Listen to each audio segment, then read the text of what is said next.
Oh, it's getting time to crunch time now, baby. Draft is 2 weeks from Thursday. And this is the order here. Should get quarterbacks 1, 2, 3. Lawrence, Wilson, Jones. The favorites to go in that order, one would think anyway. The draft looking like it's going to start at number 4 with the Falcons, but there are some, including our Jason Lockenfora, who believe that the 49ers may not have traded up for Mac Jones. Maybe it's somebody else that they traded up to get. We are going to dive into Ryan Wilson's very latest mock. He has a 2-rounder up on CBSSports.com. Pete Prisco has one more mock to do. We'll get to that next week, a week before the draft. Guys, we'll start at number 1. And Ryan, it's Trevor Lawrence. NFL Network reporting that Lawrence already has the Jags playbook, Ryan. Yeah, that makes sense. And I wouldn't be surprised if he now lives in Jacksonville, perhaps in Pete Prisco's old house. There's no reason for him not to be there. There's no reason not for him to be studying the playbook and learning that offense. What are we waiting for? He's going to be the pick in less than 2 weeks from now. And, at this point, it's a slam dunk. I don't know what would have to happen for Trevor Lawrence not to end up in Jacksonville and be the quarterback for the next 10 years. Yeah, odds are, what is that, like minus 100 million now that you put down just to win a buck on Trevor Lawrence going number 1? That's basically 100%. At number 2, you have the Jets taking Zach Wilson again. I think it was last week you said it was around 75, 80%. Now those chances up to 99%, Ryan. Yeah, and Pete said last week that it's 99% for him, and JJ said last week, our Jonathan Jones said it's 99% for him as well, so that appears to be the direction we're going. Zach Wilson is going to be the 2nd overall pick. It certainly appears. So Joe Douglas and Robert Saleh appear to be on the same page in terms of their moving forward with the quarterback. They got rid of Sam Darnold, and there are very few questions about Zach Wilson's 2020 season. You could have questions about his 2019 campaign, and I know some teams were concerned about his durability long term. He was injured in that 2019 season, but it's hard to not be impressed with what he did last season. And yeah, you can say, well, he didn't play against anyone. That was the schedule, and the schedule he played, he dominated. In 2019, Jordan Love didn't play against anyone either, and he struggled at Utah State playing virtually the same BYU schedule. So you can make that argument, but you have to understand that Zach Wilson did everything he had to do during the 2020 season, and he's parlayed that into what appears to be now the 2nd overall pick, Chris. Yeah, and he will be the 2nd overall pick, and a lot of people think he should be. It's a debate. I think Justin Fields is in the conversation, but they've pretty much locked in on Zach Wilson. The one concern that you hear, you mentioned durability in the injury, you hear that, but the one other concern you hear is his body. And not being short, because he's not a tall quarterback, but the fact that he's so slender and lean, and he's not a big guy. Will he be able to hold up in the NFL? But there's a lot to like about him. Look, the comparisons to Aaron Rodgers and Patrick Mahomes are way off base. I think, we've heard some comparisons between Baker Mayfield. I think it's more in between the 3 of those guys, in between Baker Mayfield and Aaron Rodgers and Patrick Mahomes. Well, we're comparing him to Steve Young here, Pete, but that's because both of them went to BYU. Wilson did have the better completion percentage, the better touchdown to interception ratio. Much different game now, though, than it was when Steve Young was the quarterback there. And he took a kind of an interesting route to his Hall of Fame career in the NFL. So the question is, does the draft start at 3 or does it start at 4? Now, Ryan Wilson has the 49ers once again taking Mac Jones. But, Pete, we know you're not a Mac Jones guy, and our Jason Lockenfora says that Mac Jones to the 49ers doesn't really pass his smell test. Do you agree with that? Most of the guys I talk to in the league think it's going to be Mac Jones. But again, they all say that, and then they say, but I wouldn't be the guy taking him in that spot. So I think the reality is the 49ers might be the only team that loves him if they indeed take him in that spot. Because you traded 2 first-round picks to go up and get whoever you're going to take. One of those guys has a higher ceiling in my book, and that's Justin Fields. I think it's way, way higher. I think he has a chance to be special. There's a lot to like about him, where I think Mac Jones is a Kyle Shanahan saying, you know what, we'll fit him in our offense and we'll make him good. We make anybody good. But that's not necessarily the case. If you go back and look at the history of the quarterbacks in his offense, there have been some guys that haven't won football games. Yeah, they put up some numbers, but they haven't won games. So for me, I would definitely take Justin Fields in that spot. Most guys I talk to around the league think it will be Mac Jones, but it's interesting that they're going to see Justin Fields one more time. I do think that they are high on him as well. It will be a tough decision. Yeah, Pete's right. It's going to be a tough decision. And I think JLC is also right in that on the surface it doesn't pass the smell test. And Pete sort of alluded to that because at the end of the day, when you're giving up all that draft capital, including an extra first-round pick to go from 12 to 3, and Mac Jones is the guy, it sort of feels like it can't be reality. I know 49ers fans, 99% of them are irate at the idea of Mac Jones being the pick at 3 when Justin Fields will be sitting there. And Pete laid out the case for Justin Fields, and I don't disagree with it. But I think that the great thing about Kyle Shanahan's offense, and we've seen the players, the quarterbacks that have come through and had success, you don't have to be insanely athletic. All you have to do is run that wide zone, do the play action, and throw off of that. And Mac Jones did that as well as anyone in college, and he did it at an incredibly high level. And when you go and talk to the coaches that were at the Senior Bowl, all they rave about is how smart Mac Jones is. And I don't just mean, he did real well as an SATs. He understands football at a level few at that age do. And I think that's also enticing to a San Francisco team led by Kyle Shanahan. Again, maybe this is Justin Fields' pick here at 3. It just doesn't feel like it. People Pete's talked to feels like it's Mac Jones. I've been saying Mac Jones. Some NFL teams consider him a top 10 pick for months now, and here we are. So it appears to be the case. We'll find out in a few short days exactly where Mac Jones ends up, though. Here's my problem with this pick, if it's Mac Jones. Where was everybody at the end of January after his college season was complete saying Mac Jones should be a top 5 pick in the NFL draft? There was nobody saying it. Nobody. And so from that standpoint, just because the 49ers think he's now maybe that guy, everybody in the draft community, everybody in the league is going back saying, well, maybe we were wrong. And the Twitter cult has jumped on, oh, yeah, Kyle Shanahan's right. Mac Jones should be the 3rd pick in the draft. I don't understand where between now and the end of the season where people have seen him take these big strides, because he hasn't. His pro day wasn't even that good.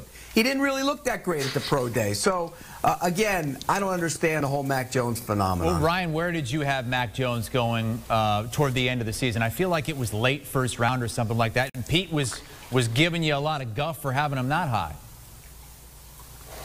Yeah, in January, he was in the top 10 for me. And, Pete, you were yelling at me about it, so I'm sort of surprised you don't remember that. I've been saying it for months now, and people have been looking at me crazy when I say it. I understand why.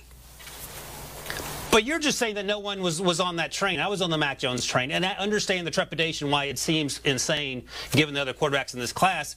But you know this as well as I do. And you said this 2 years ago. You said the Giants like Daniel Jones more than the media, and that played out. And that doesn't mean you love Daniel Jones. It just means what you're hearing aligns with what actually happened. And I don't think NFL teams are coming around on Mac Jones. I think they've been where they have been on Mac Jones. But you know this, too, as well. You get in that Twitter, you like to call it the Twitter bubble. You get in there and you hear things, and you just assume they're true at some point, when the reality is NFL teams have been higher on Mac Jones as a top 12, top 10 pick for a while, and Twitter just didn't want to come to that realization. And once they did, the cognitive dissonance was such that they couldn't handle it. Pete's Twitter bubble is shrinking because he's blocking everybody, and that bubble just keeps getting smaller. Block, you're gone. Hey, if it plays out like this, 4 is going to be really interesting. Because you've got the Falcons sitting there right now. And, Ryan, I know lately you had gone to Kyle Pitts at number 4 for the Falcons. This week, you go Justin Fields. Obviously, if a team really wants Fields, they might be trading up, and the Falcons could look at trading back because they still have Matt Ryan. But why did you have them pulling the trigger on Fields?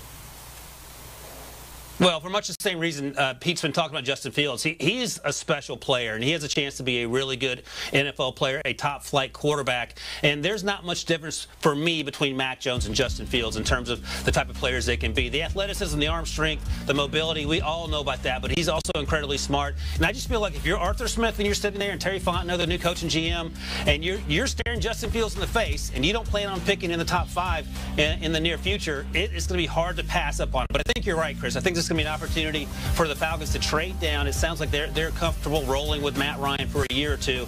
Trade down with a team that might want to move up for a Justin Fields or a Trey Lance, and perhaps move down just a few spots and still get someone like a Kyle Pitts. That said, if they stay put and went Kyle Pitts here, I would completely understand it if they're in fact sold on the idea of Matt Ryan for 2021 and 2022. Yeah, and I think Arthur Blank, you keep hearing rumblings that he's going to have the veto power here and they're going to move in a different direction, maybe stick with Matt Ryan. He's very loyal to him. He likes him. He's got 2 years left in his contract basically to be their guy. So I think they pass on a quarterback here unless they obviously trade out of the spot. And they use this pick on either a guy like Kyle Pitts or maybe even one of the offensive linemen. Think about this for Kyle Pitts. You know Arthur Smith loves to use double tight end sets. It was a big part of what they did with the Tennessee Titans. You have Hayden Hurst, you have Kyle Pitts, you have Julio Jones, you have Calvin Ridley. That's going to be a tough offense to stop if indeed they go in that direction. But I think Matt Ryan will be sticking around for a couple more years. I don't think they take a quarterback in this spot. Okay, let's move on to 5 Cincinnati Bengals. 5 and 6. Cincy and Miami do not have quarterback needs. So Ryan, the question for the Bengals becomes, okay, what kind of weapon, I guess, are we giving Joe Burrow? Are we going to give him the weapon outside, or are we going to give him that protection in the middle? And that's where Penei Sewell comes in, the favorite to be the first offensive lineman drafted. So why did you go with the offensive line protection instead of the outside threat? This is a tough one, Chris, because the obvious need, the biggest need, is protecting Joe Burrow, which was clear to us when he was laying on the field after he tore his ACL because of the breakdown in pass protection. But again, we just talked up Kyle Pitts and how special he is. Jamar Chase is still there. He's incredibly special. We know Joe Burrow has said he would love to be reunited with Jamar Chase, his teammate at LSU, when they won the national championship in 2019. And those are going to be hard to pass up if you're sitting there as the Bengals. But again, you have to protect your quarterback. And Penei Sewell is special. He has a chance to be really good. Yes, the Bengals could perhaps trade down 3 or 4 or 5 spots and still get a really good offensive tackle or an interior offensive lineman to help them there. I get that. The Bengals historically don't like to move around the draft board. They stay put and draft there. So if they're staying put, and you understand that you can draft a really good tight end or a really good wide receiver on day 2, please start with the offensive line position, with the offensive tackle position, get Penei Sewell, protect Joe Burrow, and just go on. Don't overcomplicate it. Sewell's numbers have come down a bit, though. Last week he was minus 1,200 to be the first offensive lineman off the board. This week you saw minus 750. Moving on to the Dolphins at number 6, and Pete, Ryan has him going with Kyle Pitts, even though they still have Mike Gesicki for another year. Yeah, but they would race this card to the podium if it plays out this way. That's my personal take on it. And I was talking to a coach this week who said, you know what? If Kyle Pitts was listed as a wide receiver, would he be the first wide receiver off the board? And the answer to that question is yes. And the comparison is, when you look at him, to Calvin Johnson. I mean, he weighed 240-something pounds at his pro day, but he could easily take those 10 pounds off and be 230-something, and then he would be Calvin Johnson. So I think if you're Miami, you're looking for a weapon for Tua Tagovailoa, trying to get that offense upgraded. This would be a great pick for the Miami Dolphins if somehow, some way, he's sitting there at number 6. And he's the favorite to be the first non-quarterback drafted, though in this mock it was Penei Sewell. Moving on to number 7, it's the Detroit Lions. Ryan, you had him taking a quarterback last week. This week, Jamar Chase, the top wide receiver. Yeah, I get the feeling that the Lions are going to stick with Jared Goff. They did trade for him after all. Again, I'll make the same case. If you can't have success in Sean McVay's offense, where are you going to go and have success? One of the most historically inept franchises doesn't seem like the answer to that question. But if you're rolling with Jared Goff, get him some playmakers. Kenny Galladay's gone. Marvin Jones is gone. Jamar Chase is the best wide receiver in this draft class. It's close, but he's number 1 for me. I think you draft him, get him out there, and hope he has the type of production that Justin Jefferson, his former teammate at LSU, had with the Vikings last year as a rookie, where he had 1,400 receiving yards. Okay, and Ryan, you got a mock trade coming up next. Tell us what happens at number 8 in your latest 2-round mock. So the former NFL exec and general manager Mike Lombardi said last week on his podcast that he hears that Washington loves, quote unquote, loves Trey Lance. So what happens? They move up from 19 to 8, swap picks with the Panthers, who have their quarterback in Sam Darnold, and make the move for Trey Lance. So, I mean, they need a quarterback. Ryan Fitzpatrick is certainly can handle the job for 1 year. Taylor Heineke's on a 2-year deal, but I don't think you want him as your long-term starter. Trey Lance has a ton of upside. The issue is he just hasn't played a lot of high-level competition. competition. But he does a lot of things really well, both as a runner, which he did a lot of at North Dakota State, but he can throw the ball for days. He's incredibly smart. He understands protections. He set the protection at North Dakota State. But again, not a lot of reps. So let him sit for a year. Sort of the situation Ryan Fitzpatrick had with Tua in Miami, but in this case, you don't rush Trey Lance into the field, and then you circle back later in 2021 or perhaps 2022, and then hopefully Washington has found their quarterback for the next decade or so. Yeah, I don't buy this one. I don't know where Mike Lombardi heard that. I hadn't heard that at all, that they like Trey Lance. I think this is one of those situations where they might sit back in the second round and third round and maybe look for a quarterback there. Because I don't think Trey Lance really helps them this year. And this is a team that, when you look at it on the surface, can win the division and maybe do more than that. Remember, that's a good defense. They've added a veteran quarterback. They need help outside in the passing game. They need corner help. So they're still not stacked in a lot of positions. I would pass on this because I don't think they could be in a spot where they want to wait and let Trey Lance learn and get ready to play in a couple years. Well, there are a couple cornerbacks who are coming up, Pete. Maybe they don't have to trade up that high, but they might still have to trade up to get a couple of the top ones. The Denver Broncos at number 9, and Ryan has him taking Patrick Surtain, Pete. Yeah, and this would be a great pick for the Broncos. I mean, look, Patrick Surtain is a polished, NFL-ready cornerback. I think he's the best corner in this draft class. I've said it all along. Watching him more on tape, I think I'm more convinced that he's the best corner. Broncos in a division with Patrick Mahomes and Justin Herbert and the Raiders, who love to throw it around with Carr. You better be good at corner. So this would make a lot of sense to me. I think they could maybe go at linebacker here as well, maybe Micah Parsons. But let's not forget, they're also a team that could eye a move up to get a quarterback, and that is a possibility. You know, the Bengals don't move down usually. Traditionally, they pick in their spot. But if you're at 5 and you look around the board, you say, hey, we can get one of our guys and move down a little bit, then I think that's a possibility as well for Denver to go up and maybe get one of the quarterbacks. Okay, moving on to a Dallas team that, Ryan, you've had taking a cornerback a lot and taking Patrick Surtain a lot. You still have them going the cornerback route to J.C. Horn. Yeah, and I think this is actually more likely the area where J.C. Horn gets drafted. Caleb Farley's back procedure has him now pushed down the draft board. That allows Surtain to go earlier, and that allows J.C. Horn to go earlier. J.C. Horn sort of got lost in the mix SEC-wise because we spent so much time talking about Surtain and the Georgia cornerbacks, but he is legit. He's 6'1". He's extremely physical, sometimes too handy perhaps. Would you rather have that than a guy who's passive out there, makes plays on the ball? We know the pedigree with his father, Joe Horn, who was the wide receiver in the NFL, and the Cowboys, most importantly, need to fix this defense. They have to get better. Dak Prescott's back and healthy, which is great. Perhaps you go offensive line here, but Pete talked about it. Washington could win this division. So even though Dak Prescott returns, this defense is in such disarray that there's no guarantee that the Cowboys are going to win the division. Bolster the defense in the draft. Start with getting a cornerback here, and I love J.C. Horn. Surtain and Horn go 9 and 10, and I know Pete loves Asante Samuel, who might be going later on in the draft. We'll see. Micah Parsons is still on the board as well. He's the favorite to be the #1 defensive player drafted. We also have the 2 dynamic Alabama wide receivers on the board and a couple of teams in need of a wideout up next. And welcome back into CBS Sports HQ, where you're taking a look at Ryan Wilson's latest mock draft, his 178th, or at least it feels like that.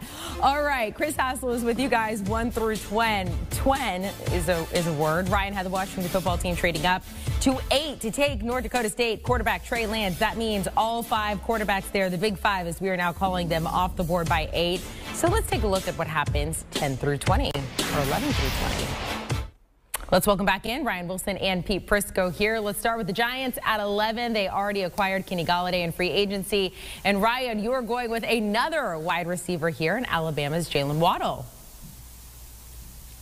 Yeah, that's right. So Daniel Jones entering year 3. We still don't really know what type of player he can be. Yes, they have Sterling Shepard there. Yes, you mentioned Kenny Golladay. They have Darius Slayton also entering year 3. But they need a legit deep threat that can take over the game, and that's exactly what Jaylen Waddle gives you. He can also help in the return game where he's extremely dangerous. And I think this is one of those things. This isn't a Dave Gettleman pick, and this isn't a big fat guy that plays on the defensive or offensive line.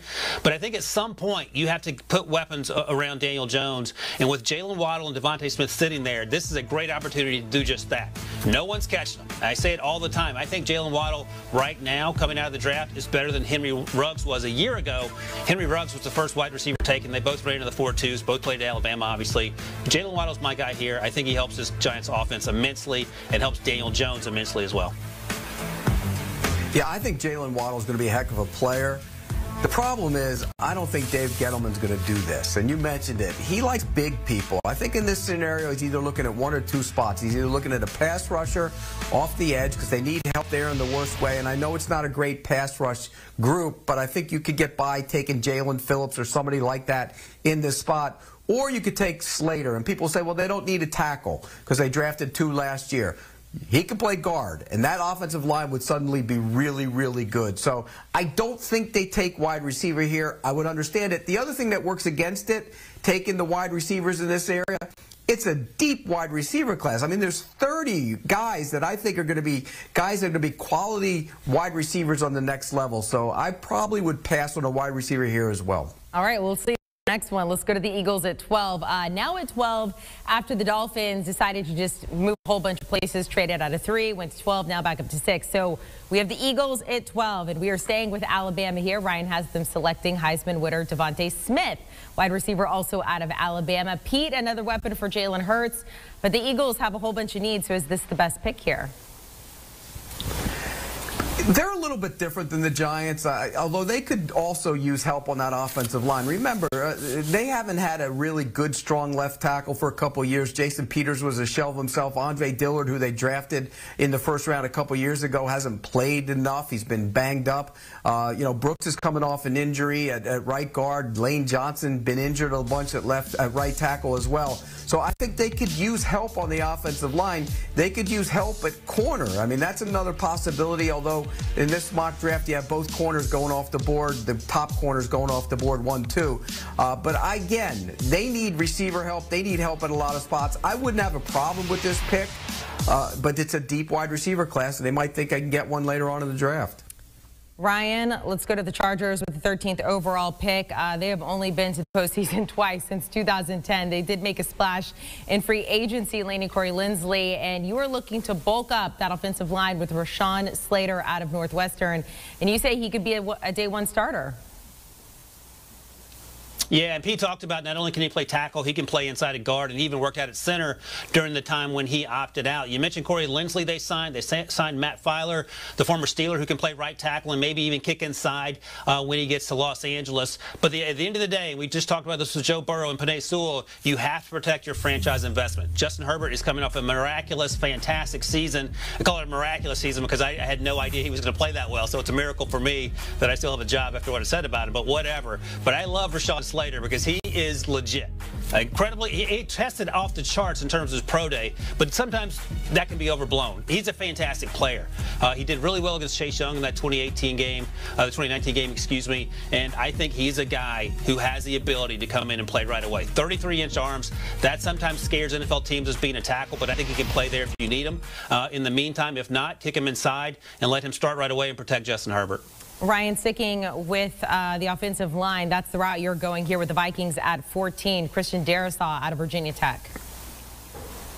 Yeah, this is Pete's guy. I know Pete likes Darrisaw a lot. And there's going to be a situation where the Virginia Tech could have 2 guys go in the first round with Darrisaw and Caleb Farley. But look, if the idea is to protect, again, this is a recurring theme, protect Kirk Cousins, you got to bolster the offensive line. Yes, they need help on defense. The defensive line edge rush class is such where I don't know if you want to take someone this high. This will probably be the range where we start seeing the edge rushers and defensive linemen come off the board. But with an offensive lineman like Darrisaw here, again, a guy who can come in right away and play for you, it might be hard to pass him up. This offense has to get back on track. They played well in spurts last year. Again, the defense is an issue, but the defense will also be getting a year older with the young players they had last season. So I think right here, Darrisaw is your guy. Circle back in the later rounds. They don't have a second-round pick, and then you can address the other needs on the defense. Yeah, I think the Chargers would be smart to take Darrisaw in their spot in this if the mock played out this way. And the reason I say that, he's a plug-and-play left tackle. Slater, some people and a lot of scouts and personnel people think he's going to be a guard and a dominant guard. Comparisons to Quentin Nelson, that tells you how physical he is as a guard, but he does have those short arms. This kid's a plug-and-play at left tackle, and when it's all said and done, I think he's going to be the best left tackle in this class. I think he's comparable to Laramie Tunsil. He's going to be a dominant player for a long time. The Vikings should race the card to the podium if this is the way it plays out. Big praise from Pete Prisco there. I like it. All right, Patriots with 15th overall pick. We saw the retirement of Julian Edelman yesterday. We'll see if he stays retired.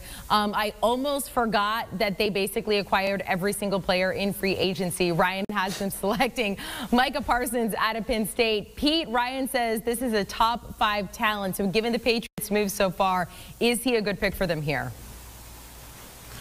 He's a talented player. There's no question about that. And, you know, there are some concerns about, off the field stuff that might drop him down, which is why Ryan said that when he put the blurb next to him.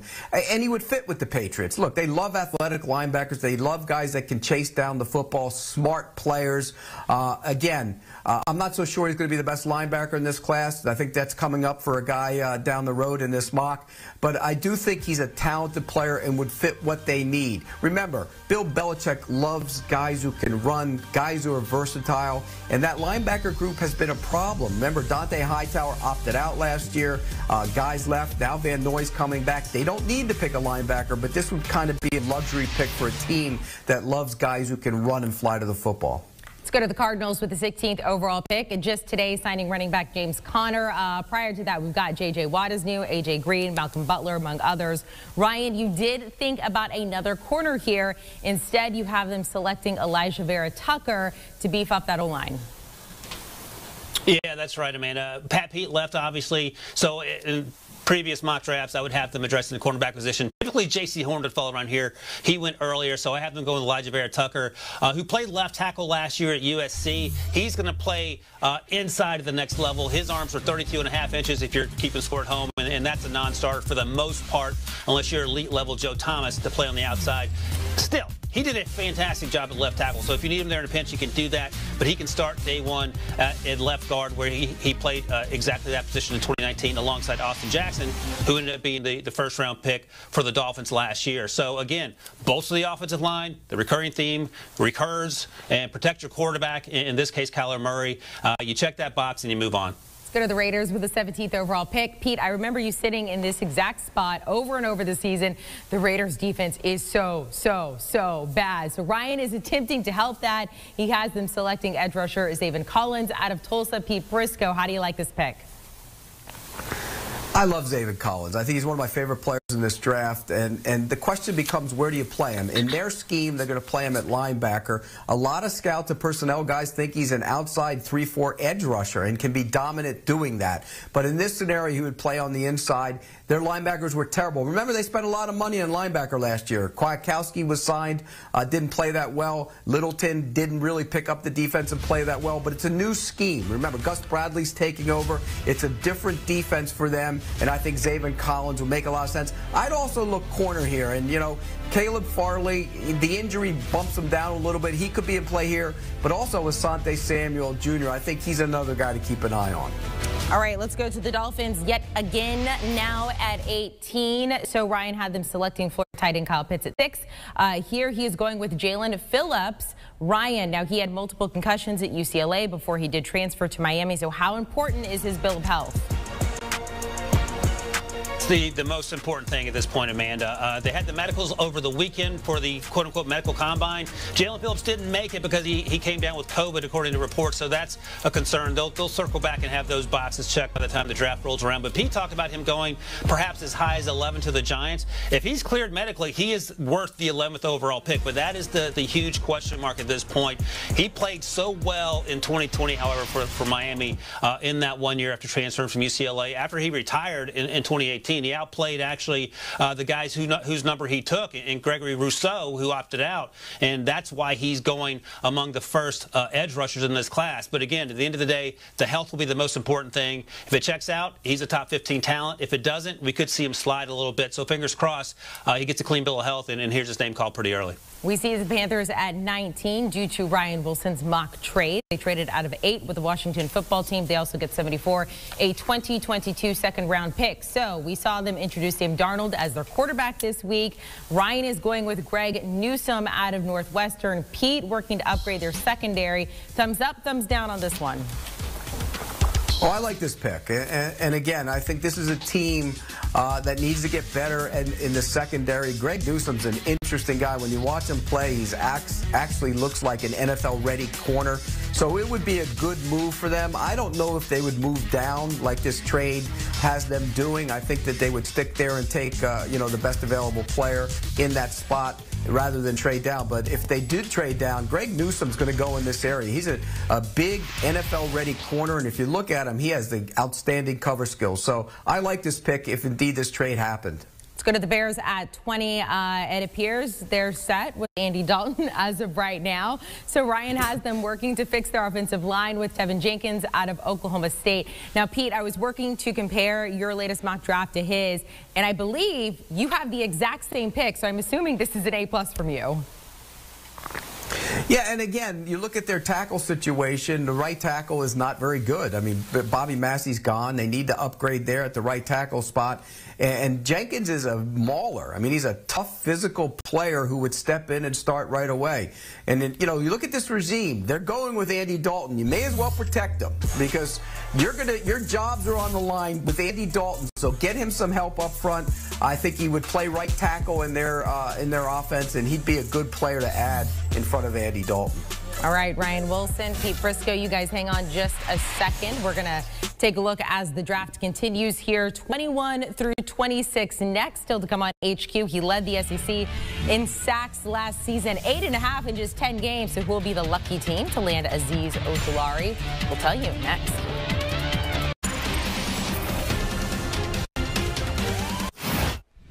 And welcome back. It is mock draft season, going through Ryan Wilson's latest mock draft. So right before the break, we went through 11 through 20. 2 Alabama wide receivers right off the board immediately.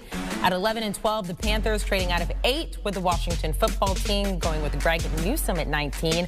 Also, the Chargers, the Vikings, and the Cardinals all working to beef up their offensive lines.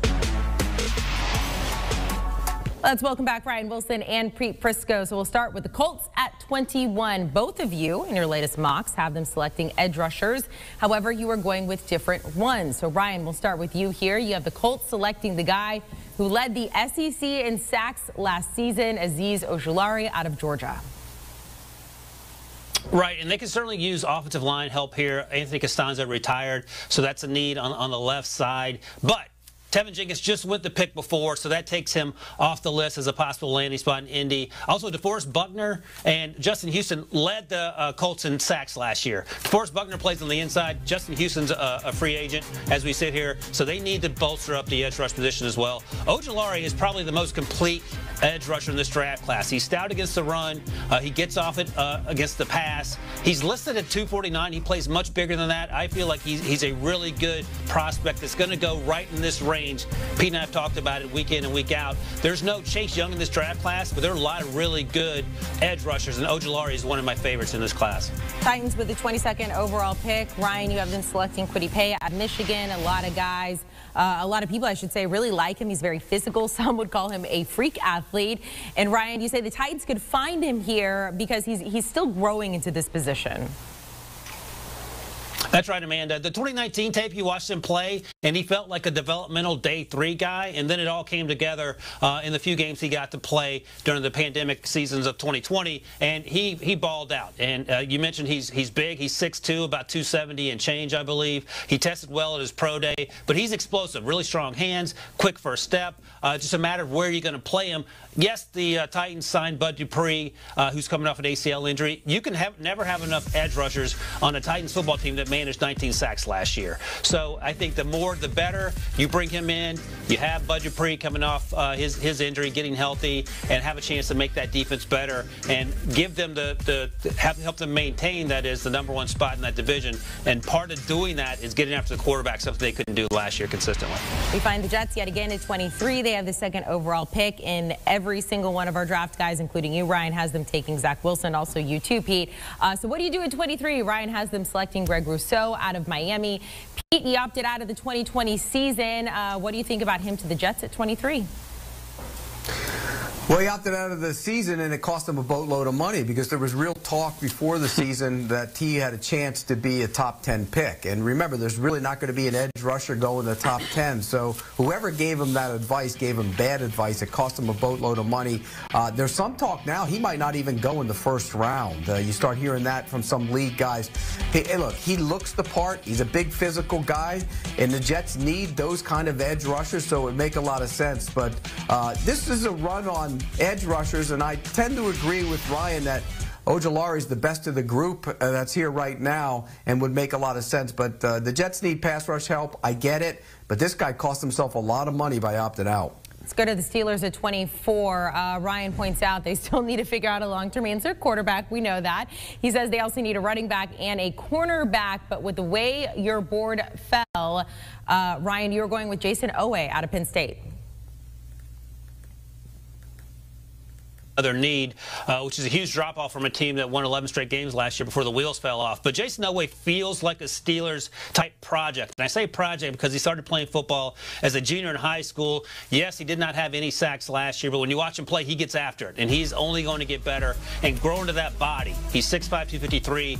I've talked to a scout that says he thinks Elway plays like he's 6'2", 225. Once he figures out who he is, he's only going to get better. And I liken him in a lot of ways to Bud Dupree, who came out of Kentucky pretty raw, took him about a year and a half to get going, and then you couldn't stop him. That's what Jason Elway feels like. You pair him opposite T.J. Watt, don't put a lot of pressure on him, put him in situational pass rushing situations to have success, and I think that the Steelers feel like a good landing spot for a player like that.